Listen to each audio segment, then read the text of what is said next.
Good afternoon. So I think I know most of you, but just in case, I'm Cookie Lamet, and I'm here with Virginia. Tell me, Virginia Pond. Pond. That apostrophe and I know, yeah. We have a little trouble, and we're delighted to have her here. And Anna, where's Anna? There, she's in the back coming. Who's our co-president of the Berkshire International Club, and I have talked many times about how our group has such a wonderful diversity of people, people of many talents. And Virginia certainly fits into that. She is a lady of many talents because Virginia had a terrific and impressive career before she came to us. She was the first female vice president at American Express International Bank, the first senior advisor to the Hong Kong Stock Exchange, the architect of the Taiwan banking industry's debit credit card system, the first woman worldwide to manage investment portfolios in excess of $7 billion, and is the first Chinese American executive on Wall Street. Is that enough to... Virginia's here today to talk about plastics, and she is a founder of Yumi EcoSolutions, which she's not really going to talk about today, but the aim of that company is to create a healthier and a more sustainable planet for now and for the future. And that's what we're going to hear from Virginia today. So thank you very much. We're glad you're with us. Thank you so much, Cookie, for the introduction.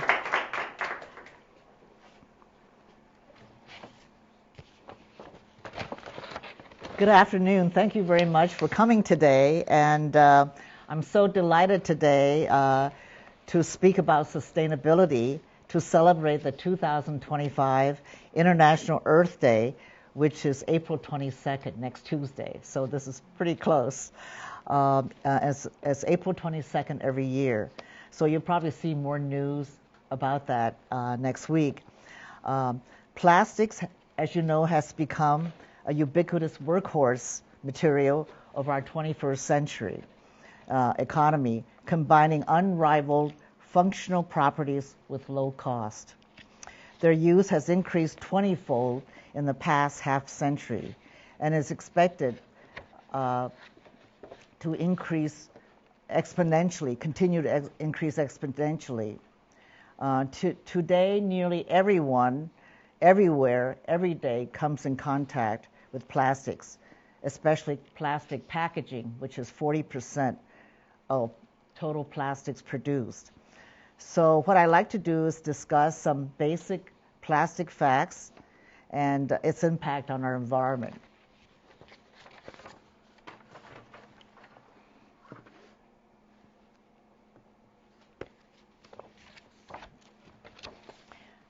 Plastics was basically invented in 1907 and started to be introduced in products in the 50s in products, and then really took off in the 60s. But by now it's everywhere, and it's durable, and it can last a very long time.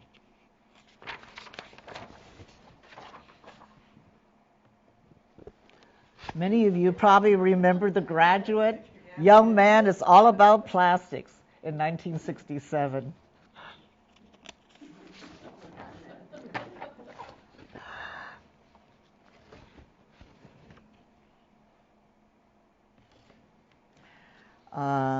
This is a graph, a chart of how long the plastic will last in a marine environment.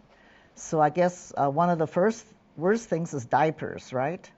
So that's what, 400 and plus years. So that just gives you an idea of how long some of these things will last before it breaks down.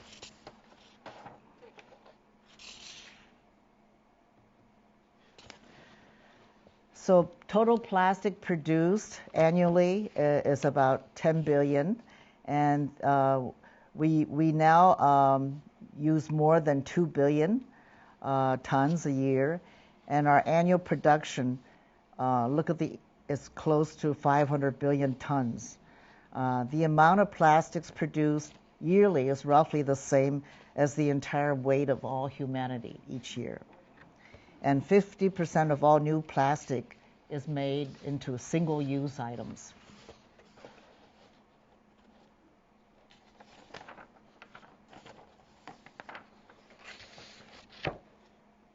What was that number, Virginia?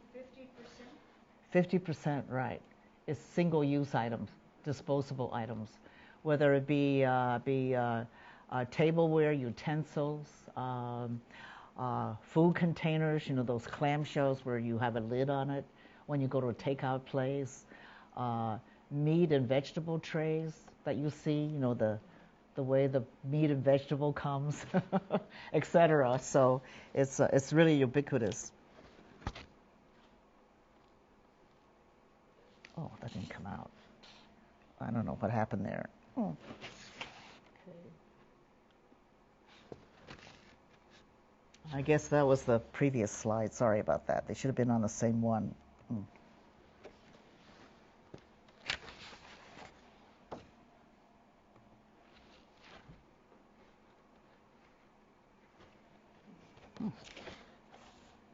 Gosh, I kept retreating. How come it's not... I don't know what happened with the rest of the slides. Okay, well, it skipped one. Sorry.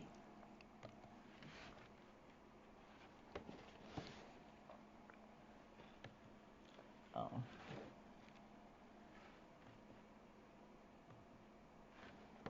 Oh, it skipped one.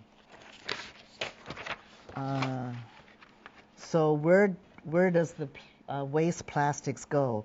10% is only 10% is recycled. 20% is burned in incinerators, and 50% is in landfills, and 30%, more than 30%, ends up as pollution.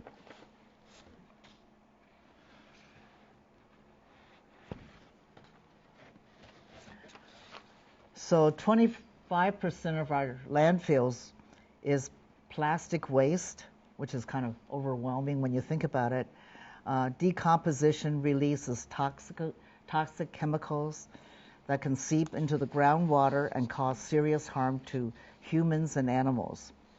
3% of all plastics end up in our oceans and rivers, and it's basically one full garbage bag per minute in terms of quantity, one full garbage truck, and 5 grocery bags of plastic trash for every foot of coastline on Earth.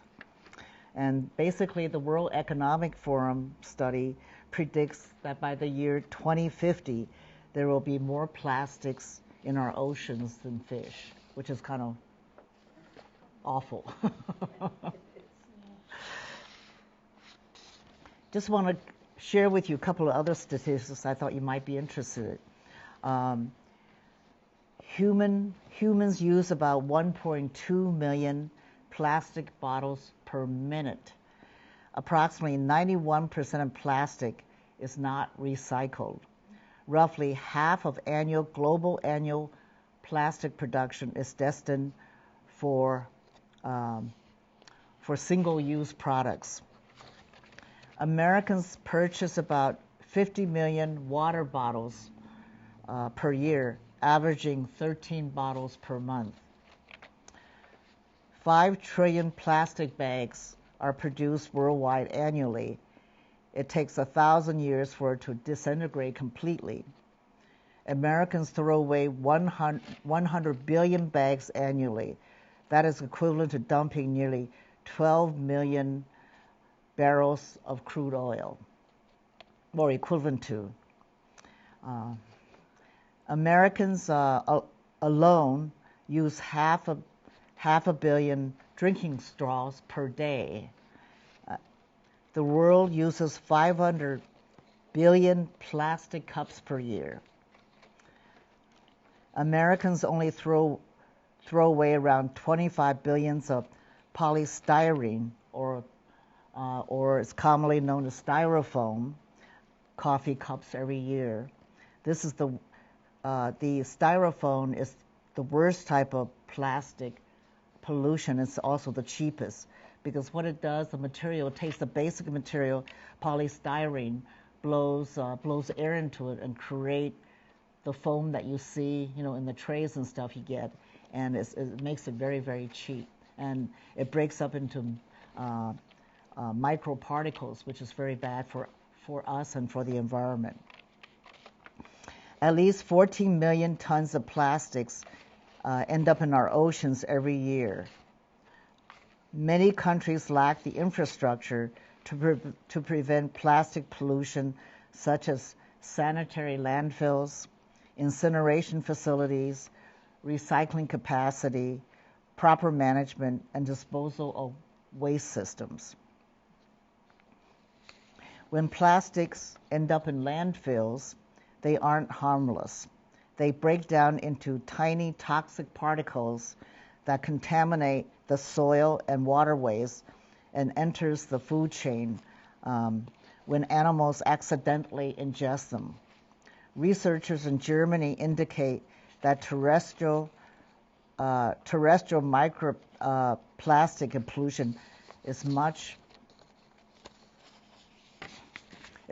higher than marine microplastic pollution, estimated 4 to 25 times higher, depending on the environment. This could ultimately have adverse effect on humans and animals. The European Union, the EU, is way ahead of the US in passing plastic pollution legislation. Effective July 3rd, 1921, all single-use plastic plates, cutleries, and straws were banned in all the EU countries. The law also applies to cups, food, and beverage containers made from styrofoam that I just talked about. More than 80% of marine waste is plastic, which accumulates in oceans and rivers worldwide. Plastic residues are found in marine species such as sea turtles, seals, whales, birds, but also in fish and shellfish, and hence enters the human food chain. You guys have probably seen photographs of that in National Geographics.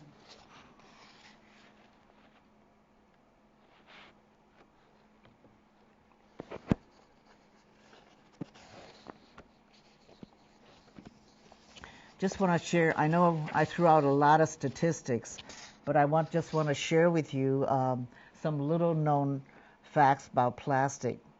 94% of our tap water in the U.S. is now contaminated with plastic.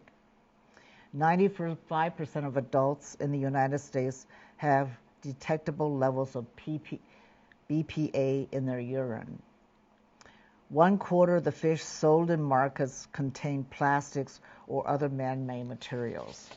Makes you almost not want to eat anything listening to those statistics, but that's what's really happening.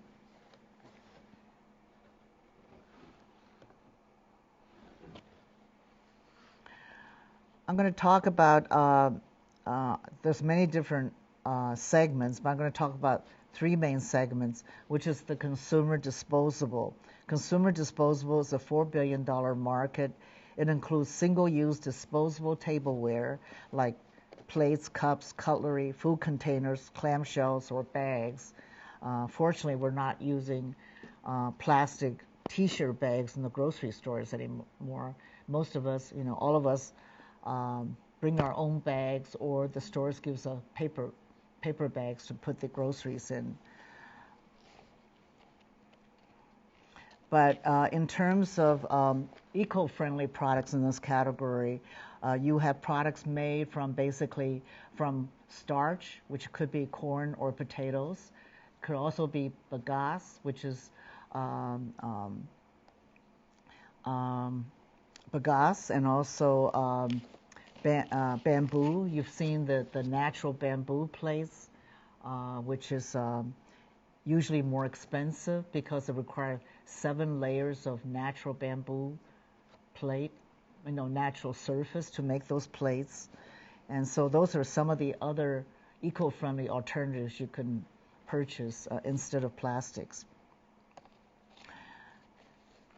And one of the largest areas that we know about, and which could basically use the same products as the consumer disposable, so things that we buy, is the consumer food services market. That's $80 billion. That's when you go to a restaurant, you have a takeout, or you go to an event and they're serving you all those plastic tableware. So as I said earlier, bagasse is basically sugar cane. So it's basically starch, sugar cane, natural bamboo, or paper. Those are the alternatives to plastic. So then there's the consumer durable or reusable category, and that's $2 billion a year. And again, it's primarily bamboo substrates like our Nature Plus products or wood, natural wood. The largest area is basically packaging, which is a $120 billion market, of which utilizes 40% of the total plastics, 40% of the total plastics produced. Packaging items include frozen dinner trays, curry cups. Basically, we use as many curry cups as going around the globe 7 times a year annually. That's the volume, to give you a graphic idea how much that is. Oreo cookie trays, for instance. Oreo cookie trays, I believe they use roughly 300 million trays a year for the little Oreo containers that you see, plastic containers, and is produced in 7 factories exclusively just to make those trays for them. Meat and vegetable trays, and so many other items. Unfortunately, in terms of the market now, we're still a very, very long way from addressing replacements for plastic.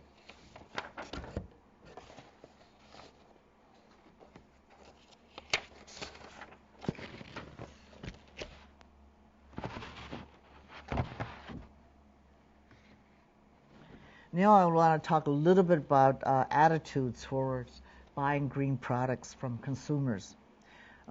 Fortunately, about 88% of consumers believe that taking care of the earth is important now, which is great. It probably will continue to climb in terms of acceptance in the market. Women are more likely than men to buy green products. Women also rate themselves as more concerned with being green and more concerned with eco-friendliness of tableware. When considering all different consumers, millennials are more apt to pay more for green products. Of those millennials, 52% state that they would be willing to pay 10% more, and 28% are willing to pay 21 to 30% more for these products.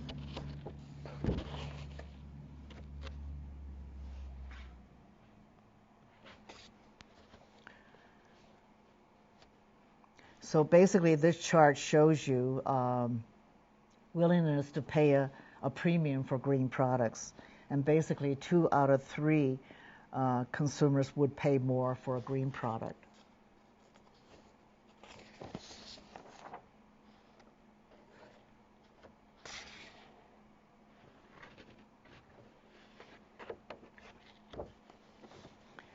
So in order for us to reduce plastic waste pollution, all of us need to replace plastics with eco-friendly alternatives when we can, and made from renewable sources, not petroleum.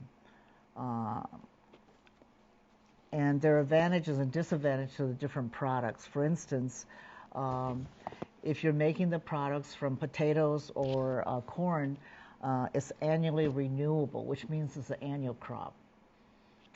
And then if you're using bamboo, the bamboo products takes about 4 years to grow, and it has to be used before the 4th year, otherwise it turns black and you can't use it for products. And paper, we know, takes about 7 or 8 years to grow a tree before you could chop it down for paper. So I just wanted to share with you the lead time for the basic raw materials. So we should all focus on compostable, return to the earth without doing harm to the land or its inhabitants. So let's partner together to replace, reuse, and recycle. Anyway, I kind of zipped through this pretty quickly. It's a lot of statistics, but it's such a big topic. I wanted to have room for question and answers, Q&A, and I hope the presentation was informative. Most of you are probably shocked at the numbers, but that's where we are today, and it's growing exponentially still. Just by way of samples, I brought some of my products just to see what they look like and feel like,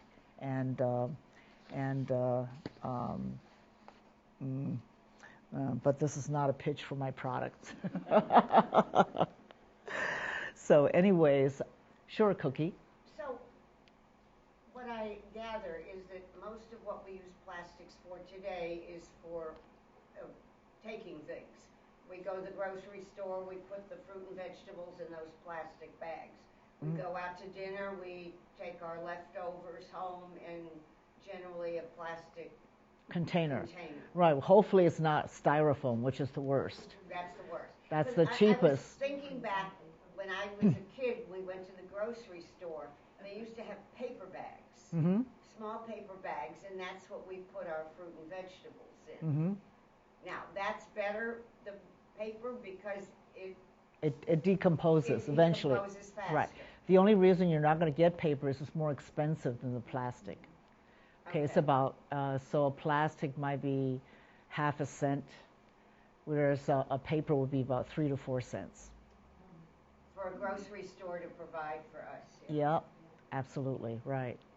But that's why. People don't use plastic bags anymore. Pardon me? Plastic bags are not allowed anymore around India. No, not for groceries, but we still have plastic, like for the veggies, and right. It's not down south. It's only up here.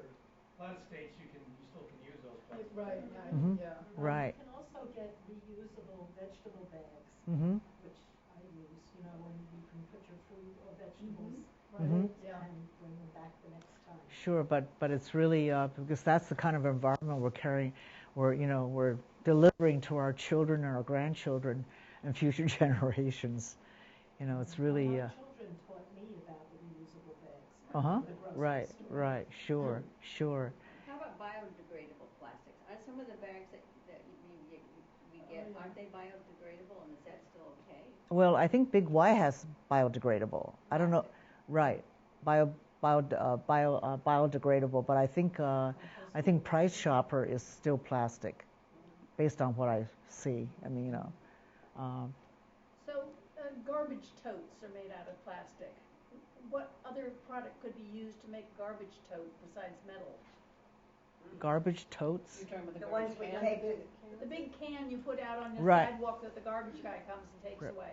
Right. Those are all made of plastic. Right. What else could they be made of besides metal, which we used to have?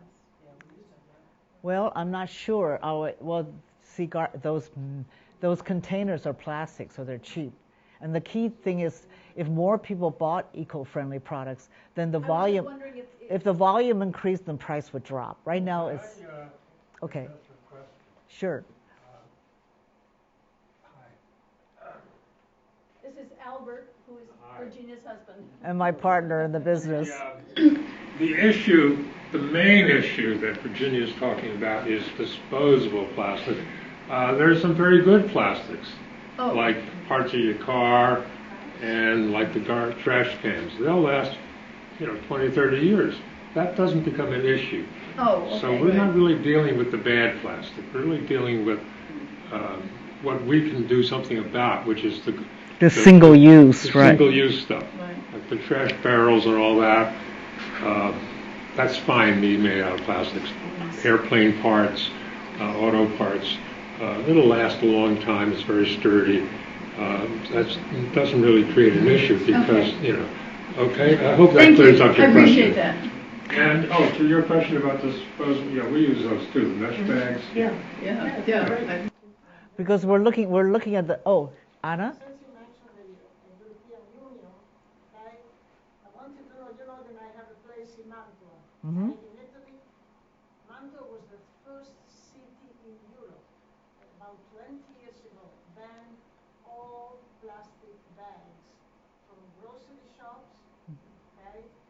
And so they instituted a disposable that made probably some organic material bags. They even smell a little, okay?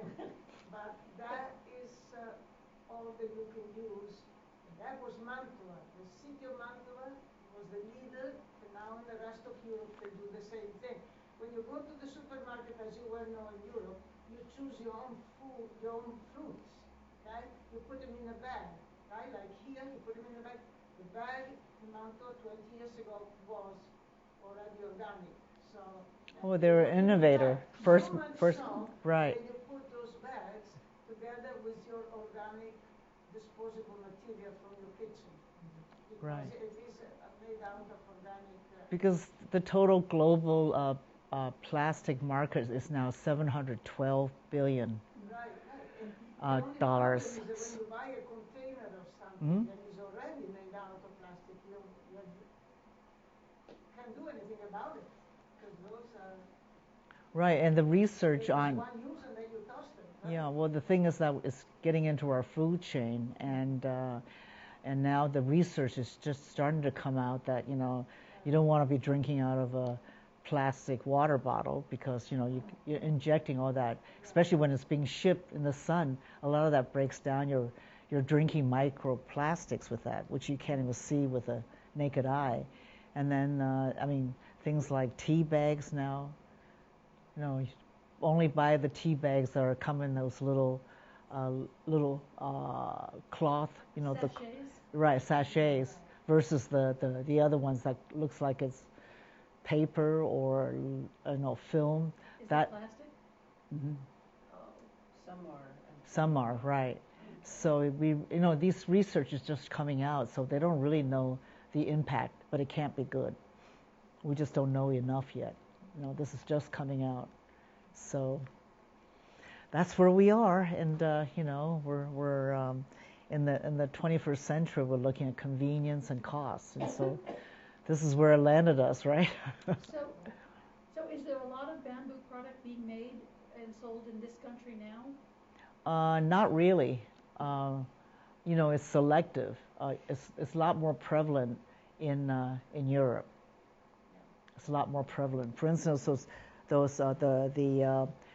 our bamboo products, which is really zero waste, which means you're taking the leftover pieces of bamboo wood from making furniture, flooring, cutting boards. The leftover pieces used to be dumped in huge landfills, and now this new game-changing technology takes it, grinds it into powder, mix it with the food-grade coloring, and in a mold like you make a tire, you make those gorgeous products. So those products you'll find a lot more in Europe than you will here. A lot easier to find. Sure. Many of those products come from China and other countries that have huge tariffs on them now? Yeah, they will. Yep, absolutely. Well, hopefully it's just a negotiating tactic. We don't know where it's going yet. It's only been a week or two, but I think what I really we have to bring manufacturing back to this country here, and quite frankly, China has been a rascal for 24 years. Ever since WTO in 2001, they said they're going to do all this stuff, open their markets, but they've been, they haven't, they've abused everybody, stole our and European IT, intellectual properties, and dumping all these products into the market, cheap products, which we got used to, and so we're trying to bring it back here, but it is kind of scary that so many, we've basically outsourced all of our manufacturing here. And I think China needs, I guess, looks like, I'm not sure, but looks like Trump is trying to corner Iran and trying to corner China, because China is our competitor, going forward. So, I'm sorry, I didn't mean to get political, but that's my personal opinion for whatever it's worth. I'm sure everybody has other feelings about that. So it was interesting about the bamboo that you have to use it by the time it's 4 years. right. Also, the bamboo is farm bamboo, so it's usually along the southeastern part of China because of the weather and the rain, and it's farm bamboo, so it's not taking food from the pandas, which is more in the central west of China. So I want to make that clear. No, we don't want to hurt pandas. Right, absolutely not. Eat a lot of it, yeah. Right. So But so they can also eat, oh no, they like the young shoots. Yeah. right. Well, I think right, but those are bamboo forests, Right. as opposed to farm bamboo farms. So, but we don't have bamboo farms here, but we certainly have plenty of corn. But that you have to use it by the time it's 4 years. Before 4 years, right. That's That's why it's in the southeastern part of China, because when you read about the typhoons, which is equivalent to our hurricanes, it's always along the eastern seaboard, from Shanghai down. So they get a lot of rain, and it really grows fast there, and the temperature's warmer too. So. Well, it seems to me plastics are here to stay, but as the big point that you're making is that the single-use plastics It's are our, the ones that we can actually do something about and target. And target. So I think that's a really good message to take away from this, because when you think of the sanitary quality, the benefits of plastic packaging are also there. The lightweightness for shipping, the durability to protect the contents.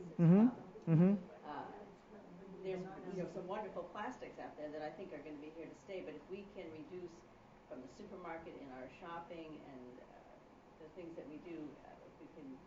Right, we've got to keep. A big effect. No, we have to keep hacking away at it. It's going to take a while. It's not an overnight success story. It's going to take a long time.